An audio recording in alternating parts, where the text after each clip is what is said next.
Hey Magic players, this is Nikachu, Merfolk Master, and guess what? The buys at Grand Prix, they're gone. Goodbye to the Grand Prix buys.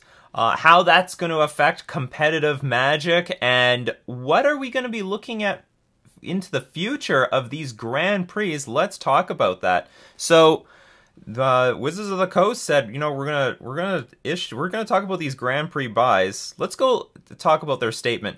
As we mentioned back in August, we have been looking at the current implementation of Grand Prix buys and have decided to phase them out on May 25th, 2020. So basically halfway through the next year, the buys are gone. Grand Prix buys were created for the Pro Tour when there were far fewer players playing competitive Magic. And I think what I don't know exactly what they mean by that. Are they talking about just the number of people in a Grand Prix was really, really low? Or was it that there were a few, like, pro-like players that they wanted to prop up? I'm not exactly sure what this sentence means, but I assume it means that there are a few like pro people who aspired to be pro that they wanted to give the buys to give more spotlight. We don't feel they are necessary with the new structure of the Players Tour, especially with systems like fractional invites filling a similar role. So if you did want to become a pro, you want to be a big name in Magic, the fractional invite idea is to help get people who are winning on a regular basis, like performing well at a Grand Prix, but not well enough to like get an invite to the Pro Tour. So I guess if you go X4, X3, that's going to be good enough to get fractional invites to the Players Tour, instead of using those buys to help push people to get those good results. So they also cause tournaments to require more rounds to be played and prevent us from exploring other structures for large events. I think that's very interesting. I think this is a very subtle sentence not enough people are paying attention to. They also cause tournaments to require more rounds to be played to prevent us from exploring other structures for large events. That means halfway through 2020, we're going to see completely different Grand Prix. We might be going back to the old system of like maybe one Grand Prix a day. You know, I mean, that's how Star City Games were doing things until their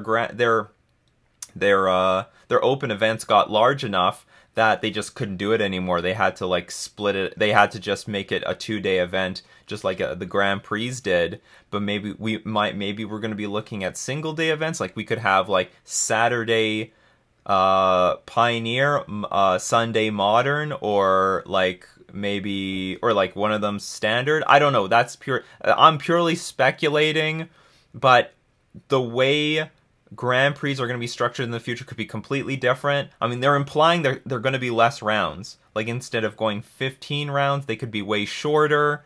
Who knows what they're going to look like? So I think that is very interesting. If anyone has any other ideas how you think Wizards could be restructuring what Grand Prix look like, let me know. Let the creativity start flowing. And they said, we will discuss this decision more in the future, but wanted to provide as much notice as possible to players who may be working to earn buys through the current system. Because right now, as of this announcement, your Planeswalker points are garbage. Your Planeswalker points are just worthless. Planeswalker points historically were worth many things. They could be worth paper rewards that you would get in the mail. They were worth many things. I don't know why they aren't doing more things with the Planeswalker points. There's an unlimited number of things you could do. You could get digital rewards on Magic the Gathering Online or MTG Arena, but they're doing absolutely nothing with the Planeswalker points. The only thing it was worth in the end were getting buys for big events. And now you can't even do that. You can't even do that.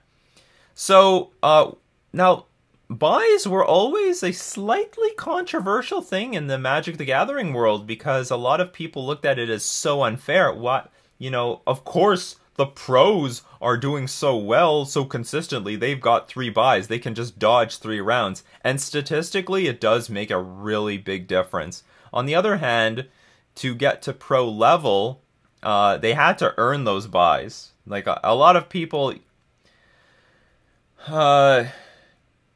to get to the point where you have those 3 buys, you put in a lot of work into Magic, and you are a very good Magic player. So I certainly had nothing against the buy system, but a lot of people did. They would say, well, you know, if only I had 3 buys, I could be as consistent as those players. No, you don't be kidding yourself. Although, certainly, you know, on that particular tournament, it is true, because I mean, to play even one less round gives you a significantly higher chance of making top 8.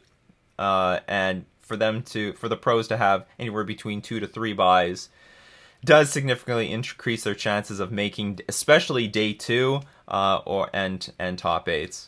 So a lot of people don't like the buys. They want everyone to be playing on a level playing field that's fair.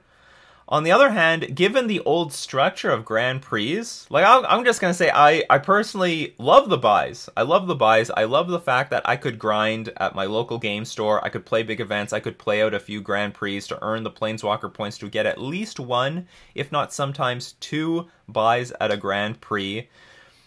Because as Grand Prix were structured with 15 rounds and 9 rounds on day 1, or 8 rounds as they eventually changed it for day 1, to go X2 or better is really, I mean, in some sense, it's a crapshoot. I mean, you have to get really, really lucky. And going to these big events, making your way to a Magic Fest, it's expensive. It's very expensive. The flight, the food, the hotel, and to all the time you put into your preparation to get there. And now you are... Not only do you have to play well, but you have to run really, really well.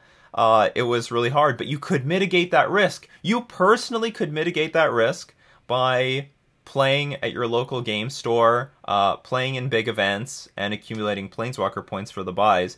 And you still need to run really well in order to top 8 or make a cash or anything like that. But at the very least, making day 2 was a lot easier to bridge if you had 1 to 2 buys. So I personally like the buy system. Am I sad that it's gone? Well, I mean, probably not, because they said they're going to restructure the event. So these 15-round tournaments, I mean, if you took away the buys and you said, all right, you still need to make X2 or better with an 8-round day 1, I'd be like, oh my god, this is going to be insane. But at the same time, they said they're going to restructure the event so that it's not... probably so that it's not going to be so statistically impossible to make day 2, if day 2s are even still going to be around. Who knows what these Grand Prix are going to look like? I mean, competitive Magic is going to change in ways that we might not have seen for a very, very long time. This could be a really big shift for... Because the Grand Prix structure was relatively unchanged for years. Yeah, sometimes they made the cutoff to day 2 X3. Sometimes it was 9 rounds day 1, 8 rounds day 1. But for the most part, it was a very similar deal. But now no buys? That's a big shift for competitive Magic if they said they're going to restructure the event. So hopefully they don't make this. The tournaments aren't structured to be such a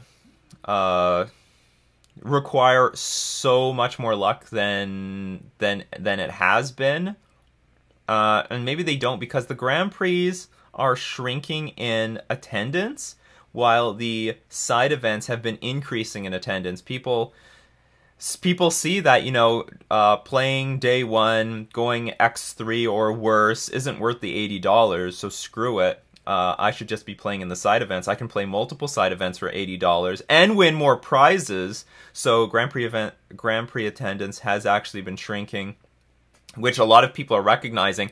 But a lot of people are saying, "Oh, you know, Magic is dying. Grand Prix attendance is shrinking." But really, side event attendance is skyrocketing.